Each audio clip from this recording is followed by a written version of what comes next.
Hello friends, welcome to the TN Bankers YouTube channel. SBI clerk உடைய mains exam எப்போ நடக்க வாய்ப்பு இருக்கு, ஆல் டிக்கெட் எப்போ வரும், ஆர்ஆர்பி பிஓ இதனால் எக்ஸாம் எதனா பாதிப்புக்கு உள்ளாகுமா அப்படிங்கிற எல்லா டீட்டெயிலும் இந்த வீடியோவில் பார்க்கலாம். வீடியோ ஃபுல்லாக பாருங்கள். அதுக்கு முன்னாடி வீடியோக்கு லைக் பண்ணி சேனலை சப்ஸ்கிரைப் பண்ணிக்கோங்க. அதாவது 15 இல்லைனா 16ஆம் தேதி தான் எஸ்பிஐ கிளர்க்கு நம்ம இதுக்கு முன்னாடி எக்ஸ்பெக்ட் பண்ணிட்டு இருந்தோம் மெயின்ஸ் எக்ஸாம். ஆனால் 21ஆம் தேதி அதுவும் ஒரே ஷிஃப்டில் 21ஆம் தேதி வெள்ளிக்கிழமை ஒரே ஷிஃப்டில் நடக்க வாய்ப்பு இருக்குது அப்படிங்கிற மாதிரி நம்ம ஆகாஷ் ஜாதவ் சார் சொல்லியிருக்காரு. அவருடைய யூடியூப் சேனலில் ஷார்ட்ஸில் வந்திருக்கு. ஸோ அதில் இருக்கக்கூடிய டிரான்ஸ்லேஷனை தான் இங்கே கொடுத்துருக்கேன். ஸோ 21ஆம் தேதி நமக்கு எக்ஸாம்னா ஆல் டிக்கெட் எப்போ வரும், 15 16ஆம் தேதி எக்ஸாம்னா எப்போ ஆல் டிக்கெட் வந்திருக்கணும், இது ரெண்டையும் பார்த்துடலாம். அதுக்கு முன்னாடி ஆர்ஆர்பி பிஓ ஆர்ஆர்பி கிளர்க்குக்கு எந்த வகையிலும் டேட் சேஞ்ச் ஆகாது அப்படிங்கிறதையும் மென்ஷன் பண்ணியிருக்காரு. ஏன்னா 22ஆம் தேதி 23ஆம் தேதி தான் நமக்கு ஆர்ஆர்பி பிஓ கிளர்க் இருக்குது. ஆர்ஆர்பி பிஓ எக்ஸாம் வெள்ளிக்கிழமையாக நமக்கு எஸ்பிஐ கிளர்க் எக்ஸாம் முடிச்சிருவாங்க அப்படிங்கிற மாதிரியும் சொல்லியிருக்காங்க. புரிஞ்சுதுங்களா? ஸோ ஒருவேளை 15 16ஆம் தேதி எக்ஸாம் இதுக்கு முன்னாடி ஷெட்யூல் பண்ண டேட்டில் நடக்குது அப்படின்னா ஆல் டிக்கெட் இன்னைக்கு மண்டே ஆர் டியூஸ்டே டெஃபினட்டாக வந்துடும். ஓகேங்களா? டெஃபினட்டாக இதுக்கு மேலே இழுக்காது. ஆனால் 21ஆம் தேதி நாளைக்கு வர சான்சஸ் இருக்குது. 15 16ஆம் தேதினா ஆல் டிக்கெட்டுக்கு.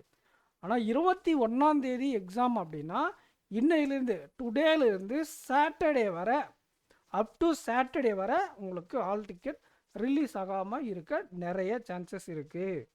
புரிஞ்சுதுங்களா? ஸோ ஆஸ் ஆஃப் நவ் இந்த 2 டேட்டில் 21ஆம் தேதி தான் இருக்குன்னு ஆகாஷ் ஜாதவ் சொல்லியிருக்காரு. ஆகாஷ் ஜாதவ் சார் சொன்ன நிறைய இன்ஃபர்மேஷன் இது வரைக்கும் அக்யூரேட்டாக இருந்திருக்கு. இது எக்ஸ்டெண்ட் ஆனதுனால நமக்கு எக்ஸ்ட்ரா படிக்க டைம் இருக்குது. இதில் யார் பாதிப்பாங்கன்னா இந்த prelims exam mains exam combine பண்ணி படிக்க தெரியாதவங்க கண்டிப்பாக பாதிப்புக்குள்ளவங்க. கொஞ்சம் ஒரு பிகினர் மாடரேட் ஆஸ்பிரண்ட்ஸ் எல்லாம் RRB PO RRB SBI clerk mains ரெண்டுத்துக்கும் சேர்ந்து ஒன்றா ப்ராக்டிஸ் பண்ணிக்கோங்க. லைட்டாக ஆர்ஆர்பி பிஓவும் பாருங்கள், எஸ்பிஐ கிளர்க்கும் பாருங்கள், கரண்ட் அஃபேர்ஸும் பாருங்கள். ஏன்னா ஆர்ஆர்பி பிஓவும் நமக்கு முக்கியம் அப்படிங்கிறது இந்த வீடியோவில் நான் சொல்லிக்கிறேன். ஓகேங்களா? இது பிகினருக்கும் மாடரேட் ஆஸ்பிரண்ட்ஸுக்கும். டாப்பர்ஸ் அவங்க ஆர்ஆர்பி பிஓ என்ன இருந்தாலும் போய் நல்லா எழுதிடுவாங்க. அதுலேயும் 1-2 பேர் தான் அந்த மாதிரி ஏதாவது அன்றைக்கி எக்ஸாம்ஸ் இல்லைனா ஸ்ட்ரகிள் ஆவாங்க ப்ராக்டிஸ் இல்லாமல் போனால் கூட. ஆனால் நீங்கள் லைட்டாக ப்ராக்டிஸ் பண்ணிக்கிறது என்னை பொறுத்தவரை சேஃப். ஓகேங்களா?